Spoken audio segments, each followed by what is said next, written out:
when only a repaint will do. Universe 1.0 King Atlas, today on Gorilla Reviews. King Atlas here has a very unique pedigree. The name actually comes from the Japanese Zone series, very short series, Dai Atlas, which you may remember as being able to take out 5 of the G1 combiners in less than a minute. The mold itself actually started out as the Generation 1, from Europe anyway, as Skyquake. You may also know this mold from the Machine Wars Starscream. So already you've got some very interesting engineering going on and some very impressive size. That excites you. Since he is one of the Predator repaints, he does have the gimmick of, you look inside here and you can either see through that part. Yeah, there we go. You can also have a bit of a red visor there, or you could lower it, actually raise this up for a mirrored surface to look down and bomb down on your opponents.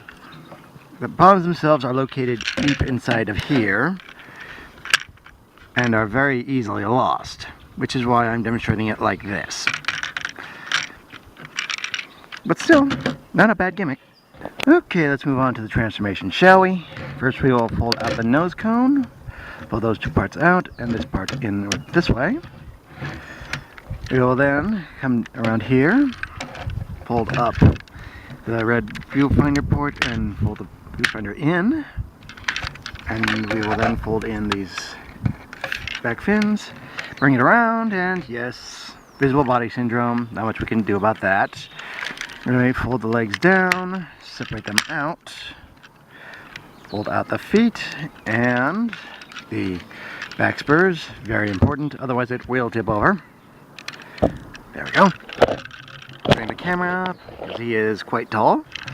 Okay, fold out the arms, or the landing gear up, and then we will open up the chest, bring out the head. And there we go. Universe King Atlas in robot mode. Now, he is quite an impressive thing, isn't he? And the gimmick does still work in the back here, although you can kind of only see a little bit. It's still pretty impressive. Also, in strong light, when you fold up these, you see some very interesting fin lights that light up the chest a little bit. It's a lot better on both the Machine Wars Starscream and the G1 Skyquake, but still it's a nice gimmick that they left in. Nice that they didn't just neuter it completely. Another interesting thing, well, aside from the fact that you can fold these wings up, where more bombs would have gone in the with the previously mentioned robots, is that he doesn't actually have any major weapons, although I found that any Machine Wars figure or something like it, like the little changes from, like toe line from RID, the weapons do fit very nicely in these little hands, if they do look a little bit silly. But still, it's an option. Another option is that when you lift up this, actually when you fold down this back part on the ears here, his eyes do light up. Again, you do need some rather strong light for it to work. Obviously I'm in daylight, so it's not going to show real well, but it's still something very nice. For a point about what I'm talking about, with the accessories, here we have Beast Wars 2nd Dirge. Here we have his gun. Put it in his hand, and it's a measly little pea shooter. But you can still do it.